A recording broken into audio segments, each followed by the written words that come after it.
Today, we will be continuing the sci-fi action-adventure post-apocalyptic mystery free build world. If you have not seen the previous video, it will be in the top right side of the screen and in the description. So, picking up where we left off, so many moons ago, Akira is seen eating the local Kansas cuisine. But to move to greener pastures, Akira is going to need some relics, so it's time to go relic hunting. At the relic site, Alpha is now in a white flowing dress. Why? We'll find out later.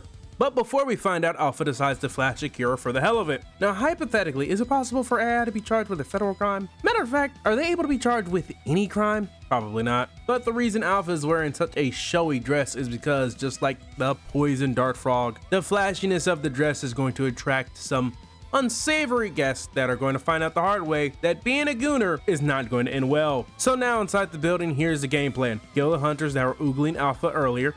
Easy enough? Good.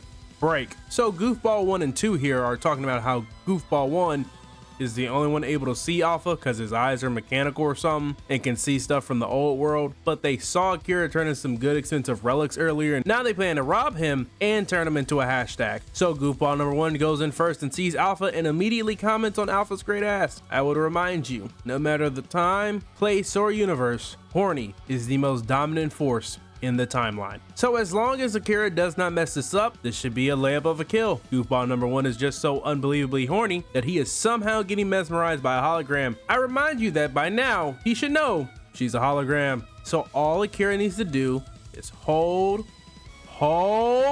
and he fucks it up.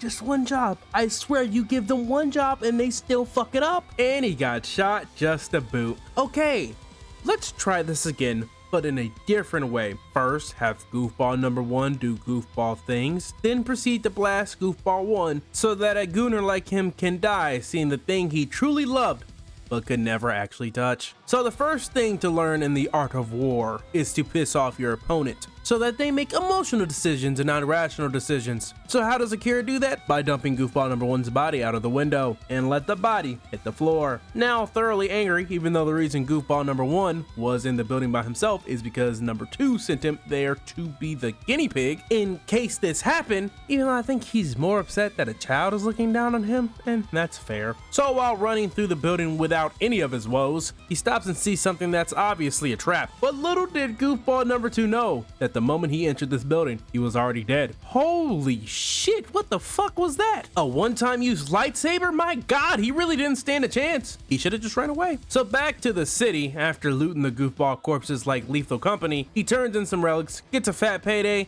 and then Alpha guides him to a hotel and then proceeds to try to seduce Akira by asking him if he wants to try her non-combat support. Now yes, I would personally love to find out what the fuck this non-combat support could possibly be, purely out of curiosity, because she ain't got a physical form. But hey, maybe you don't actually need one. And 2, this has to be highly illegal, right? He's 13, 15 at most, which is why the question must be asked. Is there an age of consent for AI? This is a question that even our forefathers have been unable to answer. Also, they're in a post-apocalyptic world, so like laws are probably more like suggestions than actually forced. But right back to Akira, who's immune to seductiveness, as he has no idea what it actually is, as he's literally had zero time for any other feelings than survival, as he's been too busy trying not to die. So there's that. Akira then accepts Alpha deal they made about him exploring a specific rune in turn for her making him a hunter, or a better hunter at least. It's now the next day and time to buy some better gear at Cartridge Freaks,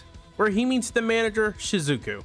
Get used to seeing her face a lot because she's the mother of the series. And Akira reaches rank 5 and is able to equip some new gear. Now with his new gear, he's ready to go, but first Alpha proceeds to do the contractual jump scare of sorts, with the contractual jump scare now being over and done with, like your favorite non-natural gym influencer saying buy my supplements, and the grind don't stop. As it's time to learn how to shoot, because right now he has the accuracy of a bronze player. Remember how he missed Goofball number 1 who was 1 foot in front of him?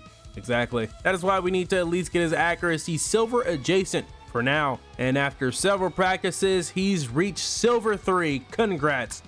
Welcome to hell, you filthy casual. After suffering in silver 3 for a while, they stop as 2 female hunters are heading their way, where we meet said hunters. Do you see these 2 here? Well, get used to seeing them because they're the older sisters of this series. but they still do need to move as they're not the only fellers around these parts, as a rumor's been spreading about how a poor orphan boy from the slums found the winning lottery ticket equivalent of relics out of here. So now everyone and their mechanically enhanced grandmothers is out here looking for more of those relics. So on the rooftop, exposition certainly happens and occurs. That boomerangs us back to the female hunters, who hear blamos coming towards them. As they take a look, and several hunters are being chased by the K-Lit dog. Brings back terrible memories, as Sarah brings out the Mac Daddy and one-taps the dog, and as a thank you for saving them, those hunters then proceed to drop a grenade on them that knocks Sarah and Elena out. I'ma admit it, these two are better people than me, because in this situation, in this world, I would have been like, cool, seems like we got some bait to get the hell out of here.